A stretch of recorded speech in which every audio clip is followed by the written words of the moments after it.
News desk Asianet news. ഇനി Asianet news special. അവകാശ സമരങ്ങളുടെ പല രൂപങ്ങൾ കണ്ടവരാണ് മലയാളികൾ. എന്നാൽ മലപ്പുറം പെരുവള്ളൂർക്കാർക്ക് മാത്രമാകും കന്നുകാലികളുടെ ധർണാ സമരം കാണാനുള്ള ഭാഗ്യമുണ്ടായത്. കുടിയാവകാശം സംരക്ഷിക്കാനാണ് കന്നുകാലികൾ പെരുവള്ളൂർ പഞ്ചായത്ത് ഓഫീസ് ഉപരോധിച്ചത്. കുളിയും കുളക്കടവുമാണ് ഇപ്പോഴത്തെ പ്രധാന പ്രശ്നം രൂക്ഷമായതോടെ കുളിയവകാശം സംരക്ഷിക്കാൻ നാട്ടുകാരും നാൽക്കാലികളും പഞ്ചായത്ത് ഉപരോധവും നടത്തി. കുളിയും പ്രഭാതകർമ്മങ്ങളും കഴിയാതെയാണ് രാവിലെ തന്നെ നാൽക്കാലികൾ പഞ്ചായത്ത് ഓഫീസ് ഉപരോധിക്കാനെത്തിയത്. കന്നുകാലികൾക്കെന്താ ഈ പഞ്ചായത്തിൽ കാര്യമെന്ന ജീവനക്കാരുടെ സംശയത്തിൽ കഴുത്തിലെ പ്ലേക്കാർഡുകൾ ഉത്തരം നൽകി.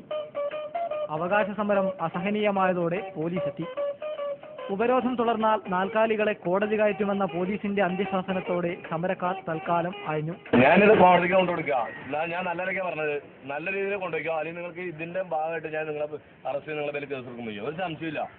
അല്പസമയത്തിനകം തന്നെ പൊതുകുളത്തിൽ കന്നുകാലികളെ കുളിപ്പിക്കരുതെന്നാവശ്യപ്പെട്ട് ജനകീയ സമിതിയുടെ മാർച്ച്.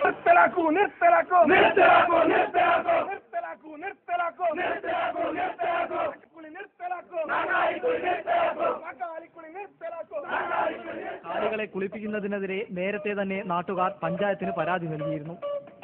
ഇതിൽ പഞ്ചായത്ത് എടുത്ത തീരുമാനം കൂടി കേൾക്കുക.